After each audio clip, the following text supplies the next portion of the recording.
Welcome back, everyone, to Goodie and JohnnyMo at the Movies. We are doing episode 9 tonight, special St. Patrick's Weekend edition. We are going to be doing something fun tonight. We are going to do 4 separate reviews of some recent trailers that have come out. Movies that we're looking forward to seeing. Yeah, movies that we're looking forward to seeing. First and foremost, a new Avengers trailer just dropped, so we're definitely going to be doing that. That's going to be first on our list. Then we're going to do Shazam, since that's coming out in a couple of weeks, and that just had a new trailer come up. The third one we were going to do was, you wanted Godzilla, right? Godzilla, the new Godzilla movie. The new Godzilla film. And the new X-Men movie, Dark Phoenix. Yep. Cool. And that, because that also just had a recent trailer drop, so. And chances are, when all 4 of those movies comes out, we'll do a full review of those films, because those are all very high on our radar. Yeah, that's all in our wheelhouse, so we're definitely going to be going to see those. But first, we actually just rewatched the Avengers Endgame trailer, the most recent one.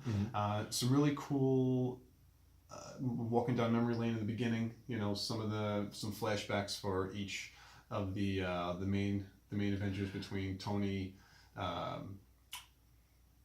Captain, and then also Thor. Yeah, I was very impressed with the. If anyone's seen the trailer, a lot of the flashback scenes were done in black and white. Black and white, yeah. Your favorite. Yep, and I thought it looked really good. But every scene had a splash of color in it. Yes, something to stand out. You know, so it was a combination of black and white and color, which is okay. Like, that can definitely be used to effect, and it usually works really well. So I'm assuming that that might even actually be in the film and not just in the trailer. But yeah, no, it looked pretty good. I had seen the trailer for the first time just this past weekend when I saw Captain Marvel, and I was like, oh wow, new Avengers trailer. And then now we just watched it again. But yeah, I mean, I think it looks really good. Yeah, no, I think this might be one of the best, if not maybe the best Marvel film in the series. I mean, it's shaping up that way. It's going to be really long. I keep hearing talks of about 3 hours. Oh, okay. Like a 3-hour runtime. Wow. That has not been denied yet by the Russo brothers. So that easily would be the longest film that they've done. Oh, absolutely. Yeah. And I'll tell you what, though, I mean, for a film like this, I feel like there is so much to do. I'd rather them space it out than cram it into like 2.5 hours or 2 hours and 20 minutes. Yeah, I mean, because basically you're going to be, I think, you're going to be pulling all the stops, because all the main characters that are currently still alive are all going to be, pulling together, and they're also going to team up with Captain Marvel, who's going to, kind of meet everybody for the first time. You got a decent amount of characters that I'm assuming are not going to be in the film for quite a while, unless they figure out a way in the end game to reverse the snap, and then maybe everybody comes back again. I feel like these people aren't coming back to the end of the movie. Yeah, probably not to the end. I think it's going to be really like, kind of final battle with Thanos type deal, and a lot of the people that are currently alive, I think they're going to fall in combat. If you had to say right now, who's going to end up dying? Oh, I think. Who do you think? It's easily, without a doubt, it's going to be Iron Man, and Captain America, and potentially even the Hulk. I think these are probably some of the longest characters in the group. You would think Thor would be on the list as well. It's funny. I don't think he is. Yeah, I don't think they're done. I don't think Marvel Studios is done with him yet. I do agree with you. I think kind of hard to kill off Thor. I think both Tony Stark and Steve Rogers are going to probably meet their demise. So it's kind of funny. Like, one of the biggest jokes in comic books is that characters don't age and they don't die, and if they die, they come back. So it's really funny. Some of these characters have been around for decades and decades and decades, and even when they seem to age a little bit, all of a sudden they're young again, and it's the same character. Yeah. But unfortunately, in the real world, that people do age. So you have these actors and actresses portraying these characters for the last 10 years in multiple movies, and they've gotten older, and it's really going to be hard to hide that unless they try to de-age everybody. But I don't think they're not going to do that, because again, all these guys have their they have their movie contracts. They've been signed on for X number of movies, and it makes sense. I think Robert Downey Jr. would have been crazy to say, you know, I'm going to be Iron Man for the next 30 years. Well, I think it's just the next wave. That's where Captain Marvel comes in, Yep. and characters like Ant-Man, Doctor Strange, Mm-hmm. whatever else they have pretty much coming up down the line. I think it's just these are the next wave of characters, and I think Marvel's kind of been preparing us for this. You know, saying, hey, listen, we're giving you these new characters because some of these older characters, they're not going to be around forever. Yeah, well, I think what they're preparing for is the third wave, because I think the first wave of characters is all the old-time original characters that most of them I think are dying. And then you already have some newer characters that are not done yet. You know, they're like maybe halfway through their shelf life. You know, and I think a lot of those characters are, you know, like say like Ant-Man and the Guardians. Yeah. You know, they're not done yet. They're still going to be around for a little while. And I think the third wave is going to be any new characters. And I would say Captain Marvel is like the very tail end of the second wave. And I think after the Avengers Endgame movie, there's going to be more new characters introduced. And to me, that's going to be the third wave. And, you know, I would say, you know, gearing up for whoever's, you know, around at that point. Yeah. You know, gearing up to the next big challenge, which is great. And this is the one thing that, you know, Marvel's got going for it, is that they have so many characters and villains that are, you know, movie worthy. And they have not tapped them all yet. Like, so, you know, people are going to say, oh my God, you know, you've killed off the Hulk. What are you going to do? Well, you know what? There's someone else who they could fill. You know, that's where you get She-Hulk. Yeah. You know? But, you know, you said something before which is really interesting. You know, you talked about how, you know, we see Captain Marvel at the end of this trailer.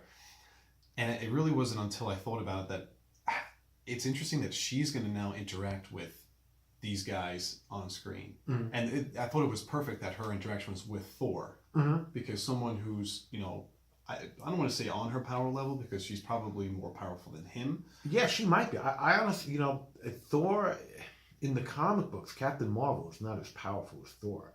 But I think in the MCU, you know, I think Brie Larson's Captain Marvel is, you know, a lot more powerful than some of the original like, you know, the Carol Danvers Ms. Marvel was not as nearly as powerful as Thor. Right. However, the Monica Rambeau Captain Marvel, I think, was more powerful than both the original Captain Marvel. She was actually really, really, really tough. I'm looking forward to seeing those guys interact, and I really can't wait to see how Tony and Captain America mend fences after Civil War. After Civil War, sure. So I think I'm really interested to see that. But I mean, Tony's still stranded up in space, and I thought that was just a cool way you kind of like leave him hanging, because I feel like we're not going to see. We might not see Iron Man for the first. I don't think he's going to be reunited with these guys, or maybe like the first half of the film. Yeah, I feel like it's going to be a little bit later on before we actually finally see him gear up.